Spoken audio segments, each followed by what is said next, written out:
Hello, welcome to another Marketing ChitChat. I'm Laura Garino. I have a special guest today. I'll introduce in just a second, but I wanted to tell you this year I am working very hard to make this even shorter and more to the point so that all of you busy people like me who hate things that drag on can just tune in and get it done in a couple of minutes.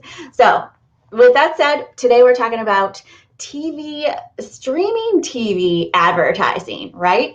And it kind of has, so the reason why I wanted to talk about it, because this fella, Nate Gorsline, who you're going to meet here in a second, do we say strategist? How do you say that? Yeah, we pronounce it strategist. Strategist. Sorry, I should have asked that beforehand. Everyone says all sorts of different ways. So Nick reached out to me on LinkedIn and he started talking about OTT and CTV, and I was like, what are all of these acronyms? Who is this person? I know advertising, but I don't know what he means by all of this. So I'm like, what are you talking about? And then he said streaming TV. So Nick, tell us a little bit about what it is and some of those acronyms and why we're using different ones, and kind of just give us the background, a little background. Yeah, absolutely. Thanks so much for having me today, Laura. Really appreciate it. But just to give a little background on CTV or connected TV, yep, there's tons of acronyms, just like you said. OTT actually stands for over the top. And the reason for that is because if you think about when all of this streaming TV started, that was typically the device on top of your satellite box or on top of your cable. CTV just stands for connected TV. And it's just, like you said, streaming TV. I think the best way to kind of describe it and give a little feeling for what it is it's really the best of both worlds between, the traditional TV, where you get the sight, sound, motion, really that experience of a TV advertisement. But you also get the best of both worlds with digital. So it's the mix of the data and reporting of digital, but then the experience of a TV ad.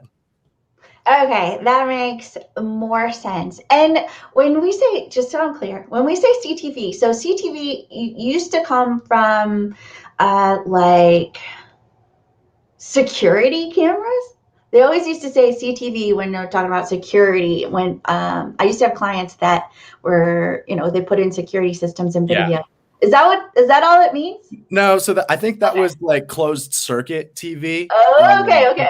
Yeah, this is connected TV in a standpoint of streaming. So like Roku, Hulu, Netflix, any sort of TV that requires an internet connection, that's your streaming TV. All right. Thank you for clarifying, because that was throwing me off too. So okay. I wanted to kind of ask how is the advertising different? I mean, how's it any different than what we already know, like YouTube ads or regular advertising or search advertising? What's besides, I know you said experience of TV and data of digital, but those things I feel like we really have already. So what's the deal? Yeah. So first of all, Laura, and I think you're not alone in asking this question, like what's the deal with it? Are you a streamer by any chance? Are you a cord cutter, cord never? Yes and no. So my husband still needs all the ESPN, everything from cable, but the rest of it really, I don't watch anything on the TV anymore. Right. It's usually streaming. And I saw a stat, it was the end of last year, but I believe it's 80% of US households have at least one connected TV. So it just shows that, it's very, very broad. There's lots of people that have access and actually stream their content. But it's actually growing a ton. I know I'll kind of get to your question there as well, but I believe Forbes had an article that said that it's going to be a $20 billion ad industry in connected TV this year. So it's actually the fastest growing section of digital marketing. And really the reason for that, like I said, you get all of the data and reporting of digital, and that's kind of where old TV is kind of moving into this connected TV space. So if you're familiar with the traditional linear TV approach from the last however long TVs have been around, it was just you'd pick a channel or a program, and then you're hoping that this the people you want to reach are watching that channel, right? So NCIS means people want to maybe buy a truck, or people that watch baseball like drinking beer, right? It's these associations that they're saying, okay, this is where we want to spend our dollars. From But the what's content. Yeah. The yeah, content of the show. Yeah. absolutely. But where this comes in, and it's kind of similar to digital, is that we are completely content agnostic and audience centric. So rather than just focusing on a content or a show, we have all of this different inventory. I believe it's over 800 different channels. I know Roku has thousands of channels and different apps that you can stream. And so we don't care where someone's streaming, but we can know exactly which target audience you want to hit. So if you are Ford and you want to run a truck advertisement, we have data from that data side where you can say, okay, someone's in market for a truck, or someone has this credit rating, or someone has been on your website. Let's hit them with that connected TV ad, no matter where they're consuming content or when they're consuming content. So I think that's really the power of it. Is one, it's more effective, so better ad spend because all your dollars are going to the people you want to hit. But then also you can get really strategic with it from that data side. Does that kind of answer your question? Yeah, so like anything online that we're doing for advertising, you can get super targeted Yeah, and spend your money a little better. But I'm curious about results, right? So we always want to absolutely. know about results. So I've asked Nick, you guys, to come up with like a couple, at least one or two, like hit it out of the park kinds of companies that use streaming TV ads. And then one that's kind of like just blew it up, like in a bad way. So tell us give us an example of the kinds of companies that are really using this well, kind of like how much they're spending. Assume it's a small business, Or medium-sized business, maybe, right? Assume it's that type of business because those are most of the people who are watching, and like what they got out of it. Give us a couple good examples. Yeah. So Laura, that's kind of the beauty of connected TV. Is one, if you're watching TV ads, you see all sorts of different stuff, from plumbing advertisements to cat food to you name it, healthcare, all over the board. And we can do all of those same industries and the same types of ads in connected world. But what's great about it is we can also target very specific, like I said, those specific audiences. But we can also go down to the zip code. So if the budget's, $5,000 a month or $3,000 a month in some geographies, you're able to do that because you're spending those dollars effectively on your audience. So a couple examples of some really great case studies that we've done here. We actually had an e-commerce client. I think you have some e-commerce people in your viewership, Oh yeah, but we had an e-commerce client over COVID. I think it was for a pet supplies or something like that. And it was just a 3-month campaign. I think it was, not huge dollar amounts, maybe $20,000-$30,000 over 3 months. But what was great is we were able to do a lot of lookalike modeling off of their website right, to give them that great audience targeting. And some of the results that we saw is we were able to one, give that brand awareness, that kind of top of funnel, hey, TV ad, your brand lift is X. But then we were also able to follow it down the funnel a little bit more and track back after someone has seen this connected TV ad, who went back to your website and bought something, or who went into a store and bought something. And we were able to attribute, I think it was over a 500% ROI, or return on ad spend, just for that campaign in 3 months. So we're seeing some really big returns there. And again, the connected TV play, like I said, it's for that brand awareness top of funnel, but we're also able to follow them down funnel a little bit with some retargeting and with some strategic tactics. And we're able to see some really great results from that. That kind of answer your question there, give you a little example? yeah. So did they start with 20 grand a month, or did they start like sort of a test? So I think that was kind of their test, and then they signed Okay. on later. But I should have probably clarified that. But yeah, I think it was, you know, $7 grand a month for 3 months as a test, and then they came back Okay. later saying, "Hey, we can give you some more money now that we've seen great results just in the first 3 months."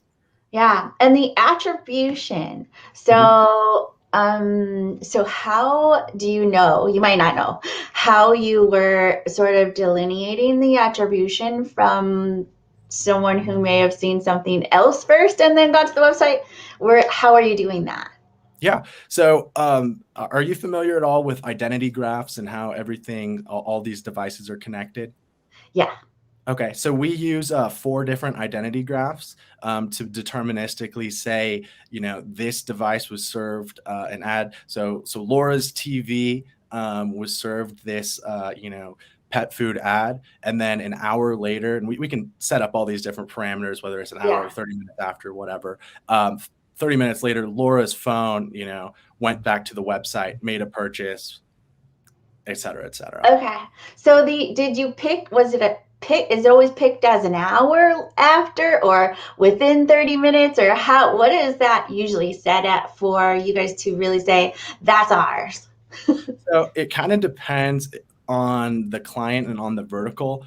For example, we do some stuff with personal injury attorneys, Okay. and that might be, you know, a couple week look back. But we're also going to have quite a bit higher frequency there, just because, you know, they need to see it like 8 to 10 times. Whereas, you Yeah. know, pet food, you don't want to be annoying them and hitting them over the head too much, so it might be 5 times or something like that. Also, we're able to retarget them with display ads. And it sounds like you're pretty familiar with, you know, your search display, stuff like that. But after someone's seen a connected TV ad, we can then serve their phone a display ad and then can track that exact click to the purchase page or to a shop. Yeah, whatever that would be. Okay. So are you doing the whole journey, right? Is your company doing the whole journey or just the streaming ads and then you kind of tag on to the rest of it with Yeah, how? Yeah. that's a great question. We pride ourselves on really being specialists in the connected TV Okay. world. And we actually ran the very first connected TV campaign back in 2015 programmatically. Okay. So we have spot number one, I believe it, with Roku back in the day. What was the ad? What was the company? Do you I know? think it was a tier 3 automotive. So, you know, a car dealership. Oh yeah, they're the first to do. Yep. My dad owned car dealerships and worked for dealerships. Okay. So Yeah. yeah, So you're very familiar with that. I knew all about the advertising way back when. And they Absolutely. do everything and they spend a lot of money too. So, Yeah. okay. Is there another really great one you want to talk about, or do you want to move on to the one that kind of blew it?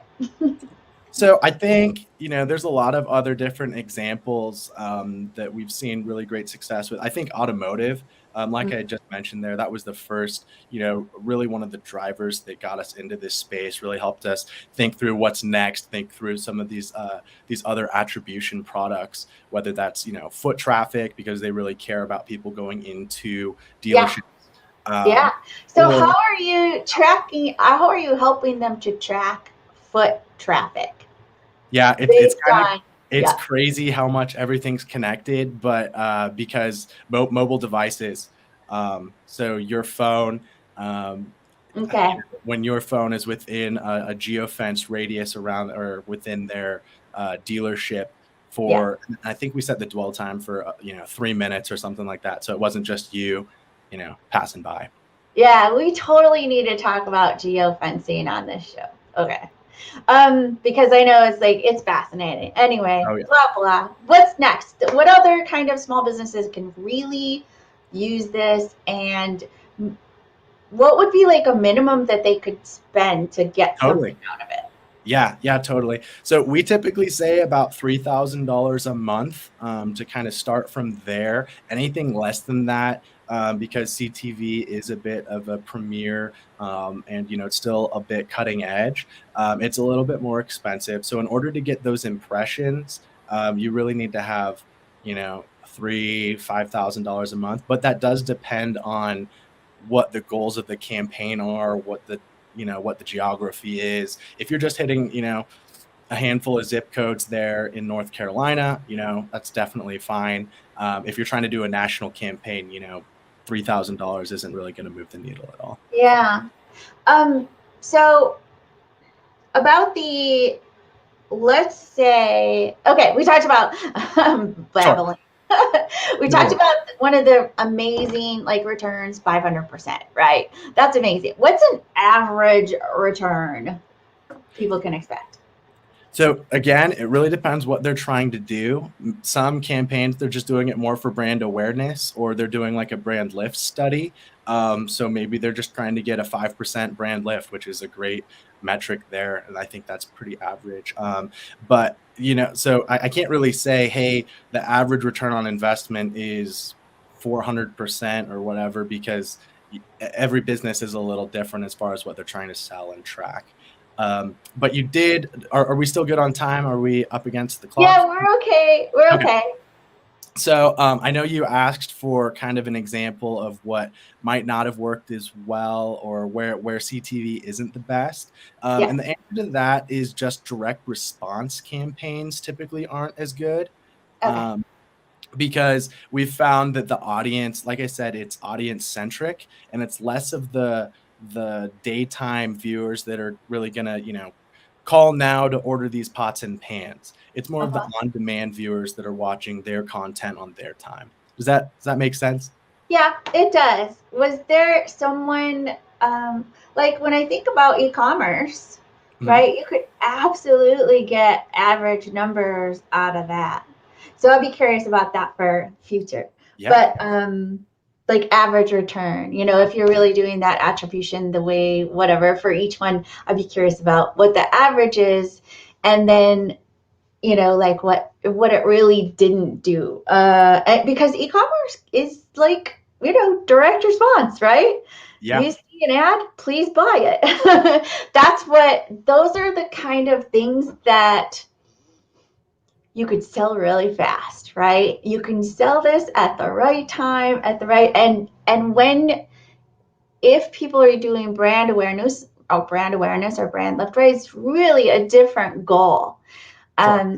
If you had to pick which is better, right? So for you're saying that this kind of streaming TV ads is probably better for brand lift or brand recognition or brand awareness as opposed to direct response. Is that what I'm hearing? I think to summarize, it's like I said, it's more of a top to mid funnel.